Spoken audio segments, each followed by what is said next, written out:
I studied 10 of the most powerful voices in business, from Jobs to Buffett to Musk, and I ranked them by how well they told stories. Some will make you wonder, like, how on earth did they climb so high?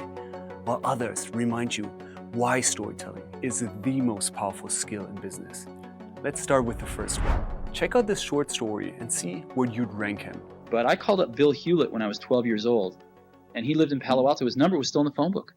And he answered the phone himself. He said, yes? He said, hi, I'm Steve Jobs. I'm 12 years old. I'm a student in high school, and I want to build a frequency counter. And I was wondering if you had any spare parts I could have.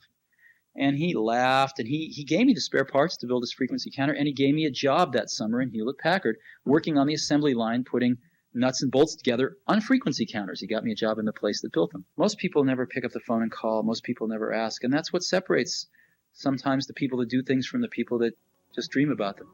Such a good story, right? I love it because it's so surprising. A 12-year-old calling up the CEO. I've never heard of that before. It's visual, it's dialogue-driven, and it has that wonderful morale at the end. Now, I know many people say he's the greatest storyteller ever. Sure, he is great. But for me, not godlike. Why? Well, he could make it more emotional by sharing what's going on in his mind. So I place Steve Jobs as a storytelling pro. But let's now move to the next storyteller, Mark Zuckerberg. I know some people think he's a robot, but how's actually his storytelling? In 2006, Yahoo wanted to buy the company for $1 billion, and everyone on our management team wanted to sell it. And the board tried to fire me. And basically in the next year, everyone else on the management team left. A lot of people, it's like, this is like all their startup dreams come true. You got to take this offer. It's like, all right, well, I don't want to get fired from my own company for wanting to build it. So let's try to set up a governance structure that makes it somewhat harder to do that. His delivery is actually not bad, but the story could be so much better. The stakes are massive, right? You have this $1 billion offer, a board fight, and then founders leaving. But instead of going into those details, he just summarizes them. We don't hear what the board actually said or what he felt in that specific moment.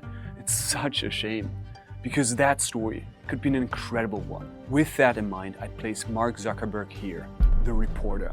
But let's now look at one of the richest men on this planet, Jeff Bezos. He's obviously done incredibly well with Amazon, but how is his storytelling? And I was packing boxes on my hands and knees. In the first month, I was packing boxes on my hands and knees on the hard cement floors.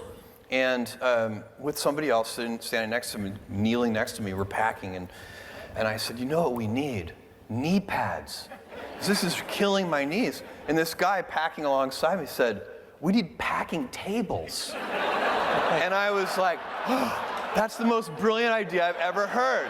Now, Jeff Bezos is not someone that tells stories all the time, but when he tells them actually quite well. Some self-deprecating humor, some catchy dialogue, and at the end, very relatable. It's this cute anecdote that gives people a glimpse into who he is as this human. For me, Jeff Bezos is a great communicator, but he's not necessarily the one that inspires millions of people through his communication skills. So what I would do is I would place Jeff Bezos here, hit or miss storyteller. Next up is a super influential voice in leadership, Cheryl Sandberg. Cheryl Sandberg is the former CEO of Meta. Check out her story at Harvard. I went to college across the river at Harvard, and I took a class, European Intellectual History. I took it with my roommate, Carrie, who was a brilliant literature student. We were seniors, and my brother, David, who was a sophomore and a water polo playing pre-med. Not as into the subject as we were. Carrie went to every lecture and read all the books in the original languages. No, not a joke. I went to all the lectures and ran all the books in English. My brother went to 2 lectures, read 1 book, marched himself up to our room, plopped himself down on our couch for 3 nights to get tutored for the exam. But we sat for the exam in our little blue books, and we walked out of the exam and we looked at each other and said, how'd you do? And Carrie said, I'm not sure I fully explained the Hegelian dialectic. And I said, I don't know if I really connected Locke's theory of property to the philosophers who followed. My brother said, I got the flat one. The flat what? The flat A. Not the A minus, not the B plus, the flat A. We looked at him and said, you don't know anything. That story illustrates what the research tells us. Relative to levels of performance, men get theirs wrong slightly high. Women get theirs wrong slightly low. If you ask a man why he did something well, he'll say, because I'm good. I have those skills, and that's a good thing. If you ask a woman why she did something well, why she was successful, she will ascribe her success to hard work, help from other people, and getting lucky. This is textbook business storytelling. She wants to raise awareness to a problem that we face in society. But instead of just saying that, she shares this personal story that beautifully illustrates that lesson. What I love about her as well is that she has this very warm, very loving style that makes us instantly like her. For me, Cheryl Sandberg is a storytelling pro. But let's now move to the actually richest man alive. Elon Musk. Elon Musk is famous for his slightly awkward public appearances, but how is actually his storytelling? What was your biggest failure and how did it change you? Well, there's a ton of failures along the way, that's for sure. For SpaceX, the first 3 launches failed, just barely able to scrape together enough parts and money to do the 4th launch. If that 4th launch had failed, we would have been dead. So multiple failures along the way. I tried very hard to get the right expertise in for SpaceX. I tried hard to find a great chief engineer for the rocket, but the good chief engineers wouldn't join, and the bad ones, well, there was no point in hiring them. So I ended up being chief engineer of the rocket. Oh, that was such a missed opportunity. That question that the interviewer asked him, that begged for a specific vivid moment. He could have zoomed into this one failure, shared what happened in detail, and how it made him feel. But instead, he just skimmed over a bunch of those failures. Elon Musk is obviously one of the most genius humans alive, but his storytelling, not that great. I'd place him here, storytelling disaster. Sorry, Elon. Let's now move to a rather controversial name, Adam Neumann. Adam Neumann is the founder of WeWork, who has built this billion-dollar company partly due to his storytelling. Until at the age of 28, I luckily met my then girlfriend, today wife, Rebecca, and within 3 minutes of our first meeting, she looks at me and she goes, "You have a lot of potential, but you're full of shit." And I said, wait, we just met, don't you know who I am? Look, and I said, how would you know? And she said, you know what? You're coming to a first date, right? And I said, I am. And she said, you're all sweaty. What, do you come here on your bicycle? And I said, I actually did come here on my bicycle. I'm an entrepreneur and I'm saving money. She said, as I said, you talk this big talk, you're broke. I said, you don't know that I'm broke. And she said, yes, I do. I said, it's not that, you don't understand. I have a baby clothing company. You said horrible ideas. It's called Crawlers. And she said to me, you know what your problem is? You don't understand the game of life. And I said, the game of life? Of course I do. She said, prove it. What does success mean? And I said, success is whoever dies the oldest with the most money. She looked at me and said, exactly. You do not understand the game of life. And I was so intrigued. I said, well, why don't you tell me what success means? She said, success is the person who at their 80s is surrounded by the most loved ones, the most family members, has created the most impact on this planet, has connected to something greater than themselves, and don't forget, had a great time doing it. I was so blown away by that I immediately did 2 things. 1, I proposed within 30 days, even though we just met, and that was the best decision I made in my life. And 2, I decided that I'm going to explore this spiritual practice called the game of life.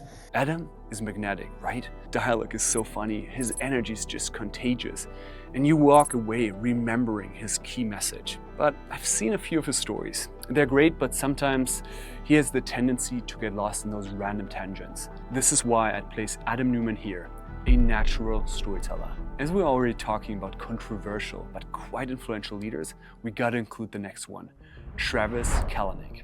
Travis Kalanick is the founder of Uber, who was forced to leave the company a couple of years ago. Now, what do you think of his storytelling? And I remember a VC telling me that all the things that could be invented, this is 2001, all the things that could be invented in software had been invented, that there was no more innovation left in software. I'm just generally an innovation optimist. I'd like to say boredom is only the result of a lack of imagination. I do like that it's this short, juicy story. But again, he misses the chance to really zoom into the moment. I would have loved to hear the exact words of that VC guy in that moment and exactly what it made him feel or think in that moment. So with that, I'd place Travis Kalanick also here, the reporter. All right, let's move to the most influential investor of all time, Warren Buffett. Now, Warren Buffett has repeatedly said that taking that one public speaking course was one of the best investments he has ever made in his life. But does that actually reflect in his storytelling? When I was in high school, I really only had two things on my mind: girls and cars. and I wasn't doing very well with girls, so we'll talk about cars. But let's just imagine that when we finish, I'm going to let each one of you pick out the car of your choice. Pick it out, any color, you name it. It'll be tied up with a bow, and it'll be at your house tomorrow. And you say, well, what's the catch? And the catch is that it's the only car you're going to get in your lifetime. Now, what are you going to do knowing that that's the only car you're ever going to have and you love that car? You're going to take care of it like you cannot believe. Now, what I'd like to suggest, you're not going to get only one car in your lifetime, but you're going to get one body and one mind, and that's all you're going to get. And that body and mind feels terrific now, but it has to last you a lifetime. You can see his public speaking training has definitely paid off. It's simple, it's visual, and it's memorable. In one metaphor, he makes you rethink how you treat yourself. That's why his stories spread so much. Not because they're so dramatic, but because they're sticky. For me, Warren Buffett is a storytelling pro. But now let's move to the last two ones. One of them is actually an absolute storytelling god, while the other, not so much. Next on, Satya Nadella. Satya Nadella is the CEO of Microsoft.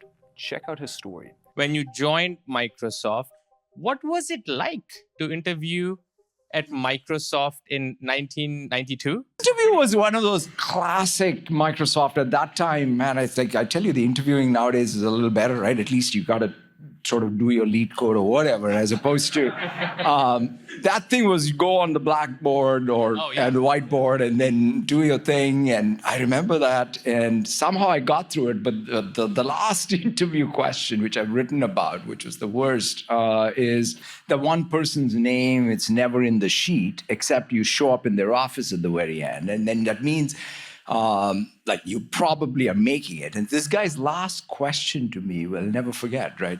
So he says, hey, I have a question for you. You're crossing the street and a baby falls. What are you going to do? And I said, man, this is like some algorithm that I didn't study. Is it like, what is this? And so I say, oh, I'll call 911. So he gets up and he walks me out of the door. He says, you know what you should do when a baby falls? You should pick them up and hug them. Such a relatable story, right? We've all been in this interview situation where something went wrong. We can relate so much with him. So instead of showing how intelligent he is, he shares this vulnerable moment of growth. That's leadership storytelling done right. I'd place Satya Nadella as a natural storyteller as well. Time has come to reveal the last storyteller, Bob Iger. Bob Iger is the longtime CEO of Disney. Obviously, Disney is storytelling. But does the CEO actually live it? We were announcing the acquisition of Pixar from Pixar. We had gone up to Pixar's headquarters in Emeryville, California. It was a $7.4 billion acquisition, and we would be announcing it at around 1 o'clock California time after the stock market closed. And we were assembled in a conference room, kind of waiting for the announcement to be made, and Steve showed up at the door and said, pointed his finger at me or did sort of this and said, can we go for a walk?